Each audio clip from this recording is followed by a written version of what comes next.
उपवासाच्या दिवशी पोटाला थंडावा देणारा सात्विक साधासुद्धा पदार्थ म्हणजे दह्यातील साबुदाणा. चवीला एक नंबर लागतो आणि बनवायलाही खूप सोपा आहे. नमस्कार, मी कविता's टेस्टी फूडमध्ये सर्व खवय्यांचे पुन्हा एकदा स्वागत करते. उपवासाच्या निमित्ताने आपण नेहमी साबुदाणा खिचडी, वडे, आप्पे किंवा थालीपीठ हे पदार्थ बनवून खातो. पण हे नेहमी तेच पदार्थ खाऊन कंटाळा येतो. शिवाय हे पदार्थ पचायला थोडे जडही असतात आणि काहीतरी वेगळं खाण्याची आपल्याला इच्छा असते. अशा वेळी पचायला हलका व चटकदार आणि पोटभरीचा पदार्थ असा आज आपण पाहणार आहोत. दह्यातील साबुदाणा किंवा दही साबुदाणा.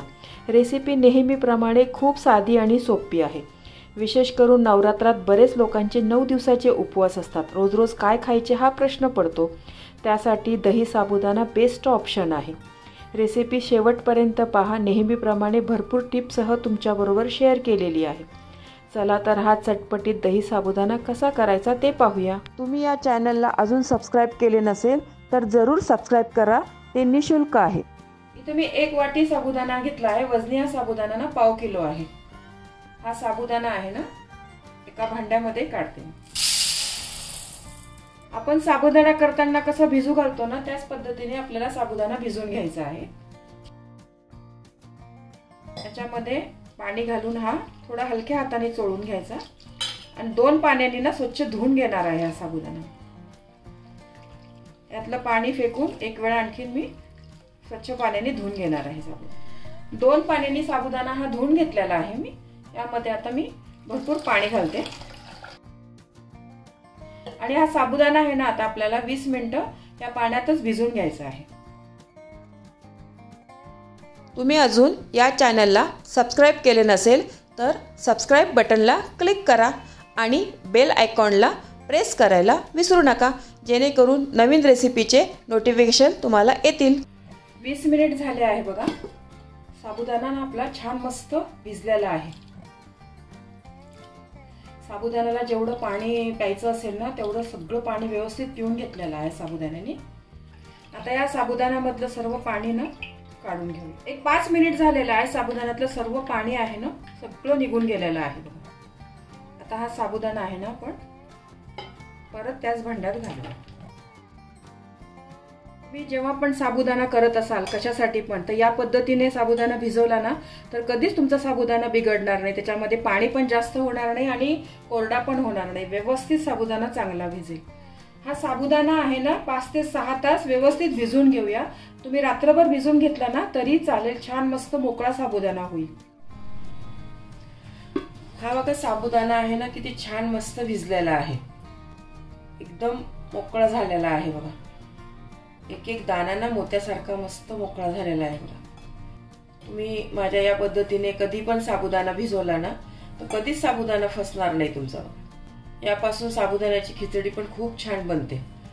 मोकळी छान बनते बघा खिचडी. या साबुदाण्यामध्ये मी आता अगदी 1 घोटभर पाणी टाकते. अगदी थोडंसं, कारण हा साबुदाणा आहे ना आपल्याला वाफवून घ्यायचा आहे कुकरमध्ये. अगदी चवीपुरतं थोडंसं मीठ. हे सगळं व्यवस्थित मिक्स करून घेते.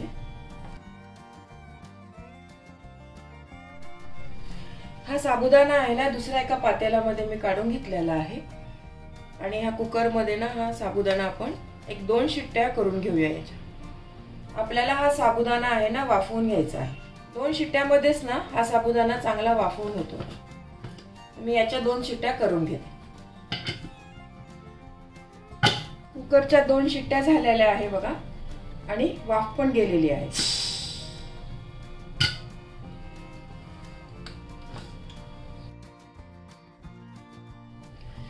हा साबुदाणा आहे ना छान व्यवस्थित वाफवलेला आहे. हा आता आपल्याला ना पूर्ण गार करून घ्यायचा आहे. साबुदाणा पूर्ण थंड झाला पाहिजे हा साबुदाणा. हा दह्यातला साबुदाणा करण्याची ही जी पद्धत मी तुम्हाला सांगितलेली आहे ना ही एक पद्धत आहे. आणि एक दुसरी पण पद्धत आहे की कच्चा साबुदाणा घ्यायचा.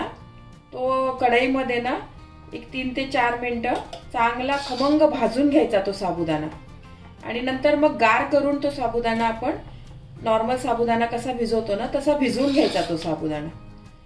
आणि मग पुढची प्रोसिजर आहे ना आता मी जे सांगणार आहे ना ती पुढची प्रोसिजर करायची. ती एक पद्धत आहे आणि ही एक पद्धत आहे बघा. पण त्या पद्धतीपेक्षा मला ना ही पद्धत पर्सनली जास्त आवडते. याच्यामध्ये ना साबुदाणा छान वाफरले असल्यामुळे ना छान लागतो. तुम्हाला आवडत असेल तर ती पण पद्धत केली तरीही चालेल. हा साबुदाणा आहे ना पूर्ण गार करून घेते मी. इथे बघा मी ताजं दही घेतलेलं आहे. हे दही अजिबातच आंबट नाही. यासाठी ना तुम्ही असंच चांगलं फ्रेश दही घ्या. हे दही आहे ना याच्यामध्ये काढून घेतो. हे दही आहे ना 1-2 वाटी तरी दही असेल आपलं. हे दही आहे ना व्यवस्थित असं फेटून घ्या. यामध्ये ना थोडंसं मीठ घालते. आपण साबुदाणा शिजवताना पण त्यामध्ये मीठ घातलेलं होतं, तर जपूनच घाला तुम्ही. तुम्हाला आवडत असेल तर या ठिकाणी ना एखादा चमचा साखर घातली तरी चालेल. तुम्हाला आवडत असेल तर जरूर घाला. माझ्या घरात नाही आवडत म्हणून मी नाही घालत त्याच्यात साखर. दही ना छान फेटून घेतलेलं आहे बघा. असं घट्ट ताजं ना आंबट नसणारच दही घ्या. त्याच्याने ना हा दह्यातला साबुदाणा खूप छान लागतो चवीला. हा वाफवून घेतलेला साबुदाणा आहे ना तो आता यामध्ये घालते मी. हा साबुदाणा पण यामध्ये ना व्यवस्थित मिक्स करून घ्या. खूप छान सोपी रेसिपी आहे. साबुदाणा तर आपण बऱ्याच वेळा खातो, काय वेगवेगळे पदार्थ बनवतो. या पद्धतीने पण साबुदाणा करून बघा तुम्ही. हा साबुदाणा आहे ना दह्यामध्ये व्यवस्थित मिक्स करून घेतलेला आहे बघा. साबुदाण्याचे आपण खूप वेगवेगळे पदार्थ करून खातो. कधी साबुदाण्याची खिचडी, साबुदाण्याचे थालीपीठ, साबुदाण्याचा वडा. कधी ही रेसिपी पण तुम्ही ट्राय करून बघा. खूपच चांगली हेल्दी रेसिपी आहे. आणि तेलकट रेसिपी खाल्ल्याने आपल्याला ऍसिडिटीचा त्रास होतो. बऱ्याच लोकांना तेलकट रेसिपी पण आवडत नाही. त्यांच्यासाठी ना हा दह्यातला साबुदाणाची चांगली हेल्दी रेसिपी आहे बघा. पोटाला ना थंड वाटतं याच्याने, अजिबातच त्रास होत नाही आपल्याला. विशेष करून नवरात्रामध्ये ना 9 दिवसाचे उपवास असतात बरेच लोकांचे, तेव्हा तर हा मस्त हेल्दी ऑप्शन आहे बघा. दह्यातला साबुदाणा आहे ना हे सगळं व्यवस्थित मिक्स केलेलं आहे बघा. यामध्ये ना मी आता दाण्याचा कूट घालते. एक अर्धी वाटी दाण्याचा कूट घेतलेला आहे. आणि दाण्याचा कूट घेताना ना असा जाडसरच कूट घ्या. हा खाताना असा दाणा आहे ना शेंगदाण्याचा दाताखाली आला ना तो खूप छान लागतो चवीला. असं बारीक कूट नका घालू तुम्ही, असं जाडसरच घाला. तुम्ही जर हा दह्यातला साबुदाणा नवरात्रामध्ये खात असाल ना तर यामध्ये ना बारीक चिरून काकडी घातली तरी चालेल. नवरात्रामध्ये ना बरेच लोक काकडी पण खातात. एरवी खात नाही पण नवरात्रामध्ये चालते. त्यावेळेला तुम्ही काकडी याच्यामध्ये ना बारीक चिरून घाला. खूप छान लागते त्याच्याने. किंवा डाळिंब घातला ना तरी चालेल. त्याच्याने पण मस्त खूप क्रंची टेस्ट लागते याची. याच्यामध्ये ना थोडीशी मी आता कोथिंबीर घालते. कोथिंबीर पण तुम्ही उपवासाला खात असेल तर घाला, नाही तर नाही घातली तरी चालेल. बरेच लोक जिरं कोथिंबीर खात नाही उपवासाला, काही लोक खातात. तुम्ही खात असेल तर जरूर घाला. आता आपण ह्या दह्यातल्या साबुदाण्याला ना तडका देऊया. त्यासाठी मी एका कढईमध्ये ना शेंगदाण्याचं तेल गरम करून घेतलेलं आहे. यामध्ये तुम्हाला आवडत असेल तर तुम्ही तुपाची फोडणी दिली तरी चालेल. पण हे दही आणि साबुदाणा चांगलं थंड आहे ना आता, तर तुपाची फोडणी दिली ना आपण तर तूप आहे ना याच्यामधलं सगळं आळून जातं आणि मग चवीला इतकं चांगलं लागत नाही. त्यामुळे मी ना शेंगदाण्याच्या तेलाची नेहमी फोडणी देते. तुम्हाला जर आवडत असेल तर तुम्ही तसंही दिलं तरी चालेल. जिरं घालते याच्यामध्ये आणि हिरवी मिरची. ही फोडणी आहे ना आपल्याला गरम गरम यामध्ये नाही घालायची. फोडणी गार झाल्यावरच घालायची आहे. गरम जर अशी फोडणी घातली ना तर हे दही लवकर आंबट होईल आपलं. तर ही फोडणी आपल्याला गार करून घ्यायची आहे. ही फोडणी आहे ना पूर्ण थंडगार करून घेतलेली आहे. यामध्ये मी आता ही घालते. फोडणी आहे ना सर्व मिक्स करून घेते व्यवस्थित. हा दह्यातला साबुदाणा आहे ना तुम्ही एकदा तरी नक्की करून बघा. खूप आवडेल तुम्हाला. एकदम नवीन रेसिपी आहे, चांगली आणि हेल्दी पण आहे. उपवासाला आपल्याला तेलकट पदार्थ खाऊ वाटत नसेल ना तर असा हा दह्यातला साबुदाणा करून बघा. अजिबात याच्याने त्रास होत नाही ॲसिडिटीचा वगैरे, आणि पोट पण ना छान थंड राहतं याच्यामुळे. साबुदाणा वडा खाताना आपल्याला एकदम छान वाटतो, आवडतो साबुदाणा वडा, पण नंतर तेलकट असल्यामुळे थोडा त्रास होतो त्याच्याने.